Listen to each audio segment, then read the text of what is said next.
Welcome back. విజయవాడలో CM Jagan పై రాయి దాడి కేసులో రెండో నిందితుడిగా ఉన్న దుర్గారావును పోలీసులు విడిచిపెట్టారు. అర్ధరాత్రి ఇంటి దగ్గర విడిచిపెట్టి వెళ్లిపోయారు. ఈ కేసుతో తనకు ఎలాంటి సంబంధం లేదని దుర్గారావు అంటున్నారు.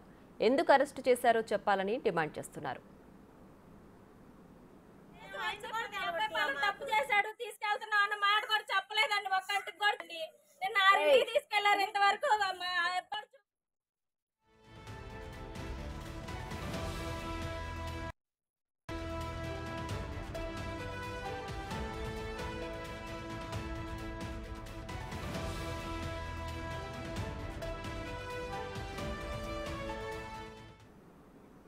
రైట్గా బిగ్ టీవీతో మాట్లాడేందుకు దుర్గారావు లైవ్ లో రెడీగా ఉన్నారు. అసలు పోలీసులు ఎందుకు తీసుకెళ్లారు, ఏమేం ప్రశ్నలు అడిగారు, ఈ విషయాలన్నీ ఆయన అడిగి తెలుసుకుందాం. మరిన్ని విషయాలు మా ప్రతినిధి మల్లికార్జున్ అందిస్తారు. మల్లికార్జున్.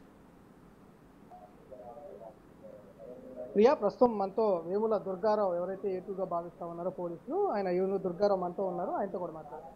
అన్న, అసలు ఏం జరిగింది? 12వ తారీఖు సాయంత్రం మీరు సతీష్ని కలిశారని చెప్పి కూడా పోలీసులు కొంతమంది చెప్తా ఉన్న పరిస్థితి.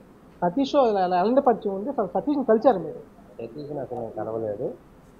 సతీష్ పరిచయం ఎలాగంటే, మాకు ఒడ్డు కులంలో నుంచి ఒకే ఇంటి పేరు మీద 100 మంది ఉంటారు, ఇంకో ఇంటి పేరు మీద 100 మంది ఉంటారు. అలాగా వాళ్ళ నాన్నగారు నాకు అన్నయ్య వరుస అయిపోయారు.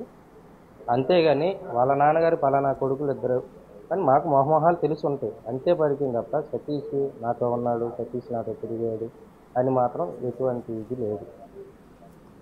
అంటే 12వ తారీఖు ఏమైనా కలవడం జరిగిందా? అసలు లేదు, 12వ తారీఖు అసలు కలవలేదు. నేను అసలు ఎప్పుడు కలిశారు సతీష్ని? అసలు ఎప్పుడు కలిశారు? సతీష్ని నేను లాస్ట్ టైం చూసిన ఆదివారం టీకోటి దగ్గర సిగరెట్ తాగుతుంటే నేను సిగరెట్ తాగుతున్నాను, తనగోడు వచ్చి సిగరెట్ కొనుక్కుని బడ్డీ కొట్టుకి వెనక్కి వెళ్ళాడు. ఈ మిగతా వాళ్ళు ఎవరైతే ఉన్నారో సతీష్ దుర్గారావు చేతేనే సతీష్ చేశాడని చెప్పి స్టేట్మెంట్లో కూడా వాళ్ళు పోలీసులు వీళ్ళు చేసిన స్టేట్మెంట్లో కూడా ఉంది. చెప్పడం జరిగింది అసలు ఏమన్నా? వాళ్ళు ఏం చెప్పలేదండి, ఆటోమేటిక్ వీళ్ళు రాసుకున్నారు. సతీష్ పక్కన ఉన్న చిన్న దుర్గారావు, తన పేరు అసలు పేరు దుర్గా దుర్గారావు అంటారు. అతను మన సిపి గారి ముందు ఏసీపీల ముందే నిలబెడితే దుర్గారావు అన్నని నేను చూడలేదు. శనివారం అతను మాకు కనపడలేదు. ఎవరున్నారు ఈ మాట? సతీష్ పక్కన ఉన్న దుర్గారావు అనే కుర్రవాడు, బుడ్డవాడు. వీళ్ళంతా ఎంత అంటే 16-17 సంవత్సరాలు వాళ్ళు. ఇప్పుడు నన్ను చూస్తే అతను చెప్పేవాడు, దుర్గారావు అన్న అతన్ని నేను చూడలేదు, నేను అన్నయ్య వరుస అయితేను అన్నయ్యనైతే నేను చూడలేదు. ఎందుకంటే చూడలేదని వాళ్ళు వాస్తవంగా చెప్పారు. కానీ ఇక్కడ నుంచి నన్ను పక్క రూమ్లోకి తీసుకెళ్ళిపోయి వీళ్ళకి సపరేట్ కోటింగ్ ఇచ్చి సపరేట్ మాటలు మాట్లాడితే అది బయట చేపించుకుంటున్నాను. చేపించినంత మాత్రాన నిజం ఎప్పుడు ఓడిపోదు, నిజం నిలబడుతుంది. కాకపోతే కొద్దిగా 2-3 రోజులు లేట్ అయింది. అసలు ఆ ఇన్సిడెంట్ జరిగిన రోజు ఎక్కడ ఉన్నారు మీరు? ఇన్సిడెంట్ జరిగే రోజు నేను మా వడ్డీ కాలనీలో ఆర్చి దగ్గర ఉన్నానండి. ఇన్సిడెంట్ జరిగింది వివేకానంద స్కూల్ దగ్గర ఉంది.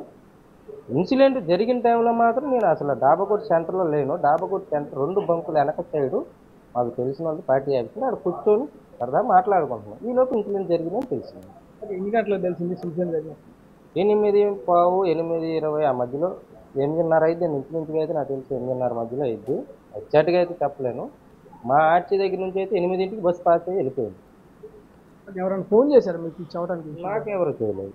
నేను అక్కడ టీడీపీ ఆఫీస్ అక్కడ ఉంటే అక్కడ మామూలుగా వాళ్ళతో మాట్లాడుతూ మా క్యాజువల్గా మాట్లాడుతుంటే అక్కడున్న టీడీపీ ఆ పార్టీ ఆఫీస్ ఉన్న లీడర్కి ఫోన్ వచ్చి, అన్నగారు ఇలాగ గంగానం గుడి దగ్గర జగన్ గారికి రాయి తగిలిందని చూపిస్తున్నారు ఇక్కడ బాగా అంటే, ఏ ఊరికినేలని ఆయన సరదాగా లైట్ తీసుకున్నాను, నేను సరదాగా తీసుకున్నా, ఇవన్నీ ఊరికిన పోతారులని నేను అనుకున్నాను. కానీ 10 నిమిషాలు ఆగినాక తెగ స్క్రోల్ అవుతున్నాయి టీవీలో.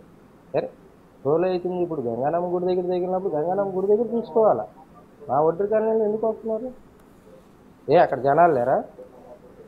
అక్కడ ఇక్కడే మనుషులు కాదు, అక్కడ మనుషులు. అక్కడ పనికి వస్తారు, మీకు ఇక్కడ పనికి రారు. అంటే ఒడ్డు రోజులు అనే చరికల్లో మీకు నీచంగా పొలం మరీ ఎంత కించపరచాల్సిన అవసరం లేదండి. మేము బతుకుతున్నాం, ఎవరి కష్టం చేయటమే బతకట్లా. మా కష్టం మేము చేసుకుని మా రూపాయి మేము తినేవాళ్ళమే. అంతేగాని మీరు ఒడ్డు రోజుల మీద నిందలు వేయాలంటే మాత్రం ఇది చాలా వరకు వెళ్తుంది. ఎప్పుడు తీసుకెళ్లారు అసలు పోలీసులు మిమ్మల్ని? మంగళవారం సాయంత్రం 5:30 గంటలకి నన్ను పోలీసులు సివిల్ డ్రెస్లో వచ్చి పాస్పోర్ట్లో, మరి వాళ్ళు ఎవరో వాళ్ళ డిపార్ట్మెంట్ సివిల్లో వచ్చారు. వచ్చి ఒక కారులో ఎక్కించుకొని తీసుకొని వెళ్ళిపోయారు. వెళ్ళి అది మన 1 town police station back CC office అంట. అది నాకు అక్కడికి వెళ్ళాక తెలిసింది ఇది పలానాలని. సరే కూర్చున్నాను. ఏం సార్ ఏం సంగతి అంటే, ఒక అరగంట ఆగు, సార్ వాళ్ళు వస్తున్నారు మాట్లాడదాం. సరే కూర్చున్నాక చేసింది ఒప్పుకో, సార్ వాళ్ళు వచ్చారు, వచ్చిన చేసింది ఒప్పుకో, నేనన్నా 6 దగ్గర అది ఏం చేశాను సార్ దేని కానీ సీఎం గారి మీద రాయిదాడి జరిపించింది నువ్వేనంట కదా ప్రతిదీ అని పొల్ల గుచ్చి నాకు కుచ్చుతూ ప్రతిదీ అదే చెప్తున్నాడు.